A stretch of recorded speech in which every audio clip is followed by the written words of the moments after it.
ನವೋದಯದ ಕನಸುಗಾರಿಕೆ ಮುಗಿದಿತ್ತು. ಪ್ರಗತಿಶೀಲರ ಆದರ್ಶ ಹೋರಾಟವೂ ತಣ್ಣಗಾಗಿತ್ತು.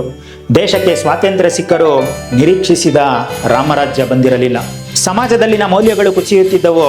ಹಳ್ಳಿಗಳು ಮುರಿದು ನಗರಗಳು ಬೆಳೆಯುತ್ತಿದ್ದವು.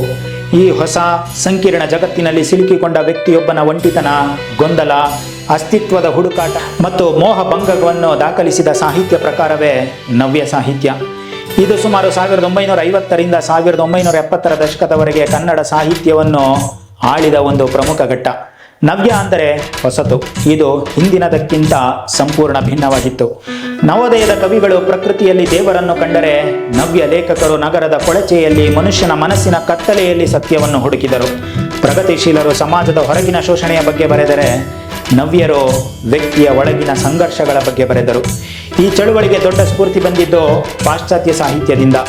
ಟಿ.ಎಸ್. ಎಲಿಯಟ್, ಸಾರ್ತ್, ಕಾಫ್ಕಾ ಅವರಂತಹ ಲೇಖಕರು ಈ ಅಸ್ತಿತ್ವವಾದ ಅಂದರೆ ಎಕ್ಸಿಸ್ಟೆನ್ಷಿಯಲಿಸಂ ಅಂತಹ ತತ್ವಶಾಸ್ತ್ರಗಳು ನಮ್ಮ ಲೇಖಕರ ಮೇಲೆ ಗಾಢ ಪ್ರಭಾವ ಬೀರಿದವು.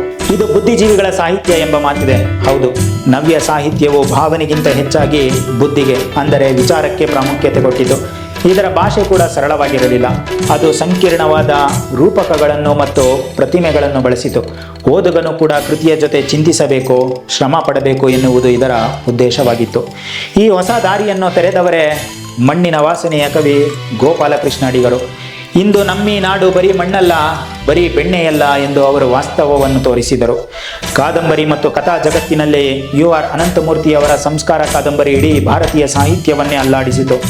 ಅದು ನಮ್ಮ ಸಂಪ್ರದಾಯದ ಜಡತ್ವವನ್ನು ಕಠಿಣವಾಗಿಯೇ ಪ್ರಶ್ನಿಸಿತು. ಇವರ ಜೊತೆಗೆ ಪಿ. ಲಂಕೇಶ್, ಯಶವಂತ್ ಚಿತ್ತಾಲರು, ಶಾಂತಿನಾಥಿ ದೇಸಾಯಿ, ಪೂರ್ಣಚಂದ್ರ ತೇಜಸ್ವಿ ಹೀಗೆ ಅನೇಕ ಮಹತ್ವದ ಲೇಖಕರು ಈ ಚಳವಳಿಗೆ ಶಕ್ತಿ ತುಂಬಿದರು. ನವ್ಯ ಸಾಹಿತ್ಯ ಸಾಮಾನ್ಯ ಓದುಗನಿಂದ ದೂರ ಉಳಿಯಿತು. ಇದು ಕೇವಲ ಮೇಲ್ವರ್ಗದ ಸಾಹಿತ್ಯವಾಯಿತು ಎಂಬ ಟೀಕೆಗಳೂ ಇವೆ.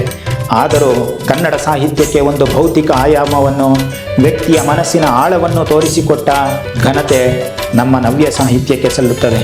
ಈ ವಿಡಿಯೋ ಬಗ್ಗೆ ನಿಮ್ಮ ಅನಿಸಿಕೆ ಏನು ಅನ್ನೋದನ್ನು ಕಮೆಂಟಲ್ಲಿ ತಿಳಿಸಿ. ಹಾಗೆ ಈ ವಿಡಿಯೋ ಇಷ್ಟ ಆಗಿದ್ರೆ ಲೈಕ್ ಮಾಡಿ, ಶೇರ್ ಮಾಡಿ ಮತ್ತು ನಮ್ಮ ಚಾನಲ್ಗೆ ಸಬ್ಸ್ಕ್ರೈಬ್ ಆಗೋದನ್ನು ಮರಿಬೇಡಿ.